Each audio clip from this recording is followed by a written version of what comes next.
Bien, c'est parti.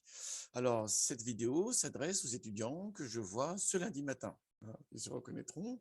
Très bien, il est prévu que nous fassions une séance sur les arbres de décision. Et dans cette séance-ci, on est subdivisé en deux parties. Une partie, on va utiliser le tandem Excel-Cipina et la deuxième partie, on utilise Python. Voilà, donc j'ai préparé la fiche de TD, tout est nickel, tout ça.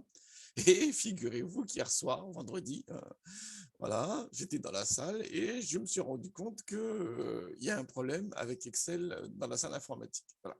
C'est-à-dire que la description que j'ai faite, qui est dans cette vidéo aussi, hein, c'est l'installation de Cipina, elle est déjà dans la salle informatique, et la connexion d'Excel Cipina, enfin d'Excel avec Cipina fonctionne très bien sur votre machine personnelle, mais dans notre salle informatique, je ne sais pas par quelle opération de je ne sais pas quoi, bah, il y a un souci. Il y a un souci.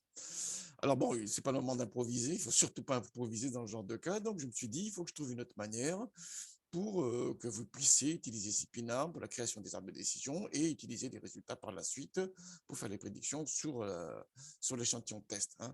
Donc la trame reste toujours cette vidéo aussi, hein, de la séance arbre de décision, où je montre exactement la nature des exercices qu'on va faire ensemble. Mais pour ne pas perdre notre temps, on va un peu modifier. Je vais faire une vidéo spécifique, celle-ci, pour l'importation des données. Bon. Alors, qu'est-ce qui se passe? Les données que vous aurez utilisées, ils sont là. Voilà, c'est un fichier Excel, comme j'utilise habituellement. Dans le fichier Excel en question, quand je l'ouvre, il est en deux parties. Là, vous avez l'échantillon d'apprentissage. Il y aura 150 observations pour l'échantillon d'apprentissage. Et là, vous avez l'échantillon test, il y a 120 observations. Très bien. Alors, sur la partie apprentissage, voilà, pour ceux qui sont sur leur machine personnelle, j'avais dit sélectionner les données, complément, Cipina, hein, exécuter Cipina. C'est ce que j'ai expliqué justement dans cette vidéo aussi, dans le déroulement de cette vidéo aussi, vous avez ces différentes étapes. Voilà. Là, dans notre salle informatique, il y a un problème que je ne mesure pas, que j'arrive pas à bien situer. On ne va pas improviser. Donc, mon idée, simplement, c'est qu'on va utiliser plutôt les fichiers texte. Voilà. Alors, comment ça se passe? Alors, je vais réduire ça pour que ça n'interfère pas. Donc, vous avez l'échantillon test comme ceci. Voilà, vous allez exporter en fichier CSV. Pour ça, vous allez dans Fichier. Donc, on est bien dans la feuille en question, là, d'accord, hein. On est dans la feuille traîne. On est bien dans la feuille traîne, d'accord, hein. N'allez pas exporter, je ne sais pas quoi. Ensuite, dans la feuille traîne, Fichier, enregistrer sous. Et au lieu de prendre classeur Excel, vous l'enregistrez en fichier texte séparateur tabulation. Vous avez bien vu, hein, il est là. Texte séparateur tabulation. Je clique dessus, voilà, il enregistre la feuille courante. Vous voyez, c'est un fichier texte, il ne peut pas avoir de classeur, il ne peut pas avoir différentes feuilles, ce n'est pas un classeur, on est d'accord. Et on enregistre bien la feuille courante, l'échantillon train, hein, apprentissage, OK. Alors, si je regarde ça maintenant, il faut fermer Excel, hein. Donc, j'ai fermé Excel, il faut bien fermer Excel parce qu'il a la fâcheuse manie de verrouiller les fichiers et du coup, ça interfère avec les logiciels de machine learning derrière. Maintenant, si on regarde bien, donc on a bien le fichier texte qui est là et on va jeter un coup d'œil dedans pour voir ce qu'il y a. Je l'ouvre avec Notepad++. Et voilà ce qu'on a dans le fichier texte en question. Qu'est-ce qu'on a? C'est un fichier texte, hein, c'est un fichier CSV. On a la première ligne, c'est bien les noms des variables, pas de souci là-dessus. Ensuite, on a sur la deuxième ligne, ici à partir de la deuxième ligne, on a les données. Et le séparateur de colonnes, la petite flèche un peu orange-rouge là, orange, voilà, c'est tabulation. Donc, un fichier texte, séparateur de colonnes tabulation, voilà. La première ligne, c'est les noms des variables. Et le dernier point important, ce ne sera pas le cas ici, on n'a pas ce cas ici, mais dans le cas où vous traiterez d'autres fichiers, c'est que le point décimal doit être toujours un point. Donc, si vous avez généré un fichier texte et que le point décimal est une virgule, ce qui est le cas dans Excel en français, ce qui arrive généralement, à ce moment-là, les virgules, vous les transformez en points. On est bien d'accord là-dessus, hein, je l'ai dit là, hein.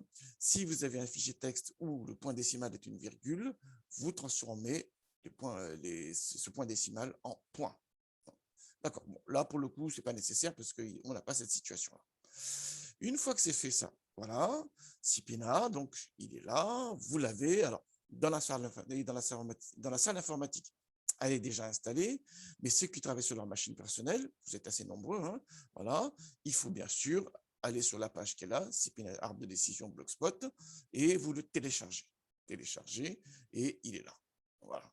Normalement, ça a déjà été fait, hein. La vidéo, je l'ai diffusée en avance. Donc, en tout cas, les autres vidéos. Donc, voilà, on est bien là. Vous allez sur téléchargement et vous allez sur Cipina Recherche. Donc, encore une fois, ceux qui sont là en salle informatique, il n'y a pas de problème. En revanche, ceux qui ont leur machine personnelle, il faut installer Cipina sur votre machine. Une fois que c'est fait ça, du coup, dans l'échantillon test qu'il y a là, vous pouvez lancer Cipina. Donc, on va tout simplement ici, on fait Cipina et on peut le lancer. Bon, moi, il démarre dans l'autre fenêtre, donc je vais le mettre ici. Voilà. Une fois qu'il est démarré, pour importer le fichier, vous allez dans File, Open, tout simplement, Open. Et vous avez la boîte de dialogue qui apparaît là. On va aller chercher sur le bureau. On va aller sur Démo. Tac. Et dans Démo, on prend les fichiers texte. C'est bien vu, hein, donc je recommence. File, Open. On va aller, bon, moi c'est sur le bureau, hein. Démo, vous c'est peut-être ailleurs, hein, voilà. Et on va prendre le fichier texte. Il est là. Donc, on sélectionne le fichier texte, on fait ouvrir et vous avez une petite boîte de dialogue qui vous permet de spécifier les caractéristiques du fichier. Donc, la première ligne, c'est les noms des variables et le séparateur de colonnes, c'est tabulation. Voilà, ça aurait pu être point virgule ou autre chose également, hein. Là, en l'occurrence, on a bien choisi tabulation. Première ligne, nom des variables et voilà, séparateur de colonnes, tabulation. Et je clique sur OK. Voilà, on en est là, ça y est, on est prêt à fonctionner. On est prêt à fonctionner, on peut lancer l'analyse. Donc, la suite des opérations, elle est dans cette deuxième vidéo aussi, voilà, que j'ai mis en ligne, arbre de décision, voilà.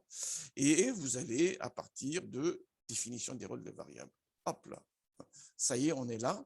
Donc, les données maintenant sont importées. Il faudra faire la suite des opérations, c'est-à-dire définir le rôle de variable. Ici, la variable cible, c'est cœur. Et les variables prédictives, c'est jusqu'à donc analyse, define, classify. Mais tout ça est décrit dans la deuxième vidéo qui est là. Je ne vais pas la refaire, hein. Il y a toutes les étapes dedans, hein. Voilà. Donc, vous switchez sous cette vidéo aussi et vous avez les différentes étapes à faire. Voilà. Excellent travail à tous.